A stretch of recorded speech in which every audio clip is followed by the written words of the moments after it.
Hi.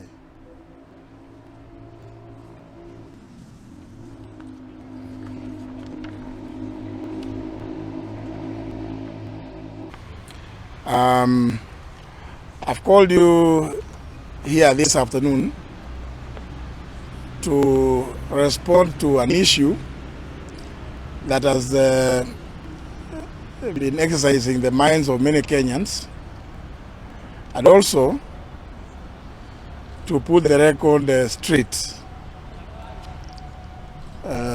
This is as a result of the address by the President of the Republic of Kenya, William Ruto, on the evening of 31st of March at State Lodge, Sagana, in which, among other things, he stated that I absconded duty, and therefore that is the reason why he sent me packing.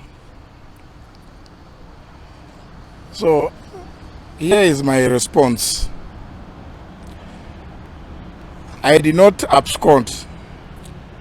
Ruto fired me over my stand on abductions and extrajudicial killings. Ladies and gentlemen and fellow Kenyans, the President, in a televised interview on the night of 31st of March 2025 at Sagana State Lodge, stated that I was relieved of my duties for failing to attend cabinet meetings. And I wish to respond as follows. It will be recalled that on the 12th of January this year, I issued a press statement in which I condemned the rampant abductions and extrajudicial killings that had been going on in the country. And in that statement, I called upon the government to rise to the occasion and release all those who are held in captivity and bring to book the perpetrators. Subsequent to that statement, I was challenged, as many Kenyans would recall, to go and record a statement with the DCIO Kilimani because, in their own words, the matter was under active investigations. In obedience to that challenge, on the 14th of January this year, I recorded a comprehensive statement at the DCIO Kilimani. In that statement, I raised many fundamental issues as to how, among others, my son had been abducted and later released at the intervention of the President. This elicited calls for my resignation or sacking, including from several cabinet members and leaders from both houses of parliament. There have been, for the record, this year, 3 cabinet meetings to date. The first one being on the 21st of January at Kakamega State Lodge. As usual, I received the invitation to attend the cabinet meeting, as well as the agenda of the cabinet meeting. After going through that agenda list, I realized that there was no agenda touching on the question of abductions and extrajudicial killings. Yet even, as we all know, even the President himself, on the 27th of December last year, at a public rally in Homa Bay, when challenged about that issue, he pledged to put an end to abductions. I therefore felt in good conscience that it would not be fitting for me to attend a cabinet meeting that did not address such a monumental issue that goes to the core of our constitutional basis and the rule of law. Additionally, I felt that for cabinet to meet and not discuss this issue would be either too insensitive or would be seen to be complicit in those heinous activities. In the circumstances, I decided to write to the President through the Secretary of the Cabinet drawing his attention to these issues and requesting him to excuse my non-attendance for those reasons. Ladies and gentlemen, I will be supplying you with a copy of that letter detailing what I stated to the President. The information I have to date is that the Secretary of the Cabinet did deliver the letter to the President, but no response. The next Cabinet meeting was a special one called on the 11th of February 2025, and I received both the invitation and the agenda of the meeting. Like in the first instance, I went through the agenda and found that the issues of abductions and extrajudicial killings were still not listed. I again wrote to the President directly this time, drawing his attention to my earlier letter dated 20th of January this year, and stated that I found it untenable for the highest decision-making body of the state to continue sweeping the matter of abductions and extrajudicial killings under the carpet. I stated therein that I would not attend any other cabinet meetings until the issues of abductions and extrajudicial killings were listed as an agenda for discussion, debate, and resolution on the way forward. This is because, ladies and gentlemen, apart from the fact that I was personally affected, there are several Kenyan families, friends, and relatives of Kenyan youth who still are missing. Others have been found dead, and others released after undergoing a lot of torment. The third cabinet meeting took place on the 11th of March 2025 at State House, Nairobi. And like in the other two, I had been invited and sent the agenda for the day. The item on abductions and extrajudicial killings was still missing on the agenda. Once again, I wrote directly to the President in a letter dated 10th of March, again referring to the previous two letters and reiterating my position. And I did beseech the President this time around to direct that the vexing issue of abductions and extrajudicial killings in our country be prioritized and placed on the agenda for any future cabinet meetings. Ladies and gentlemen, to date, the President has never acknowledged receipt nor responded to any of my letters, clearly thereby indicating that the matter of abductions and extrajudicial killings is not worthy of his attention or that of the cabinet. After each cabinet meeting, as you all know, we, and I in particular, regularly receive, without failure, a dispatch from the cabinet indicating all the matters that have been discussed and the decisions thereof, but the matter of abductions and extrajudicial killings has never been discussed. I was therefore, like many Kenyans, was surprised to hear the President on live television on the evening of 31st of March stating that the issue had been discussed in cabinet and had been resolved. Since my reasons for not attending cabinet are clearly stated in the letters that I have referred to, the inference one draws from my sacking is that raising the issue of abductions and extrajudicial killings must be terribly annoying to the President.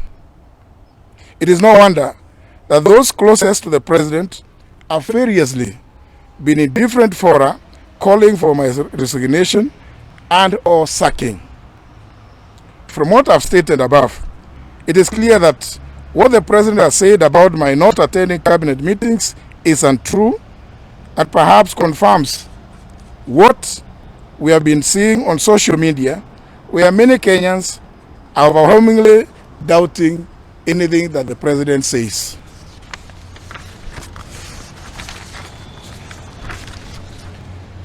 It was shocking to hear the President in the same televised interview, saying that upon assuming office, he disbanded a police squad which, in his own words, had been responsible for the abductions and killings of people and dumping their bodies in River Yala and Athi River.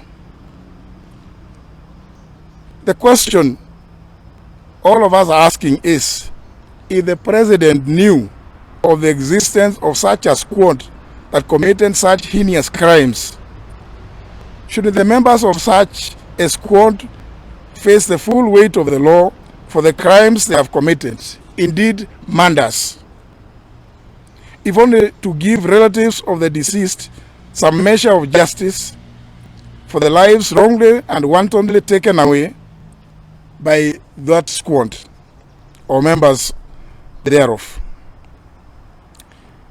I ask the question, why has the president not given the names of those killers that were part of that squad so that they can be prosecuted for the crimes they have committed? Your guess is as good as mine. But it may be noted that the lingering concern of many Kenyans is, how sure are we that since abductions and extrajudicial killings have continued, notwithstanding his commitment on 27th of December, and the disbanding, as he says, of that killer squad, that the current situation is not a replication of the evil trend where another squad has been set up?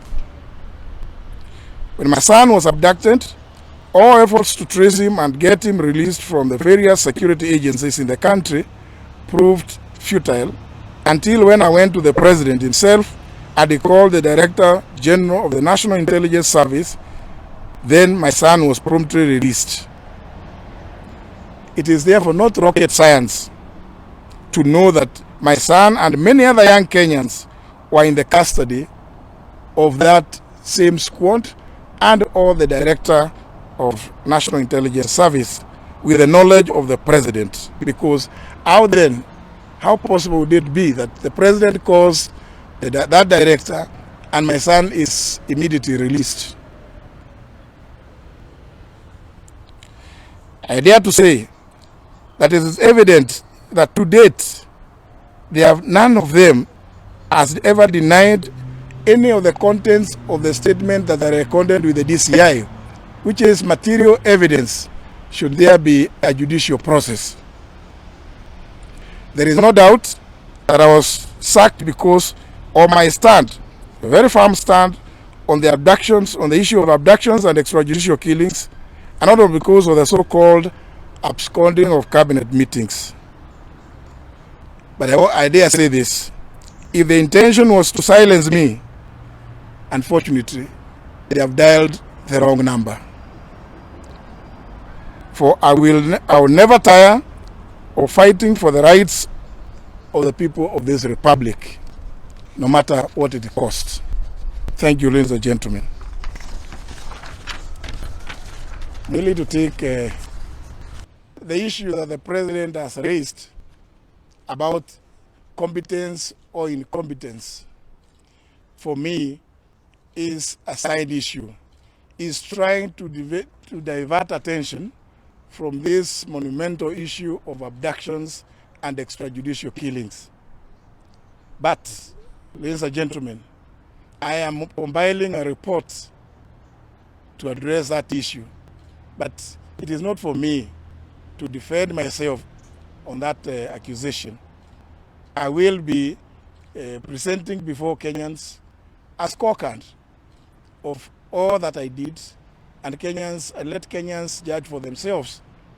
But I will not be, with such science shows, be distracted or be diverted from addressing this issue of abductions and extrajudicial killings. For we know, indeed, there are very, very many Kenyans, parents, relatives, who are still in agony about the loss of their loved ones through these heinous actions.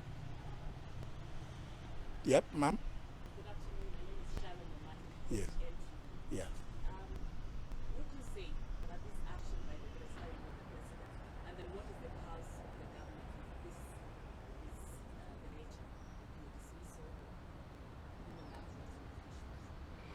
Thank you, Sharon, for that question. Indeed, the issue I'm raising is many Kenyans, particularly those in government positions, are afraid of raising issues which ought to be addressed squarely. And we cannot claim that we have a robust constitution, as we do, and yet people feel shy of raising issues on human rights.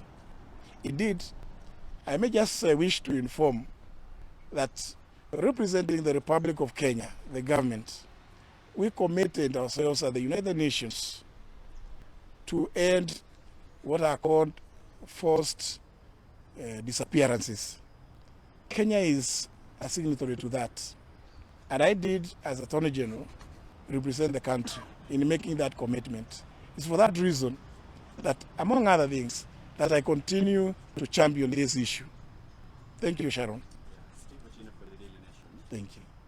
Recently, we saw the CS for military defending the decision to deploy soldiers to I don't know what reasons he has for firing Irongo Nyakera. But what I know is the continued existence of that Gazette notice of June last year, long after the unrest which were meant to quell or to assist the national police to quell, has long disappeared. It is a matter that, as I said, in fairness, the National Assembly should address itself, because there is no insurrection now. There can be the deployment cannot be a permanent one, because the Constitution expects and anticipates that such deployments will be on a need basis, but approved by the National Assembly. Thank you. What is your making of the thousands we saw yesterday welcoming the president to the mountain? We thought the mountain was not very happy with him. What was your making of that attendance? Well, people have always welcomed. People have always welcomed the head of state whenever he visits any part of the republic. And those of us who are a little older would recall that the late President Moi was always received in every corner of the republic whenever he visited, because Kenyans identify with the fact that the head of state, whenever he visits, first, some would be excited to just see him, and some would be excited to even shake his hand. It means nothing beyond that. Yes. David Begina with regarding politics now. The president is on record saying My friends from the further states. from where you sit, is that something that has been happening? Well, I don't know a syllabus for that. About mentoring young politicians. I haven't seen any syllabus. Maybe those frequent visits could be part of the syllabus, but that really I would leave it to him, and he is at liberty to mentor whomever he chooses. Yes. But JB Muturi is another Kenyan just like you and I. Yeah? So let me just for the time being continue pushing for this matter to be addressed, because it pains me when I see many of the relatives of those people that have gone through the trauma of having their loved ones abducted, held incommunicado for so many days, only others to turn out killed. I think it is still a matter that we cannot, and I want to urge you, Kenyans, this is not a matter we can take lightly, like the president wants to treat it. And that's why he has cleverly decided to introduce another dimension on me, instead of addressing this very, very serious issue of national concern. Yes.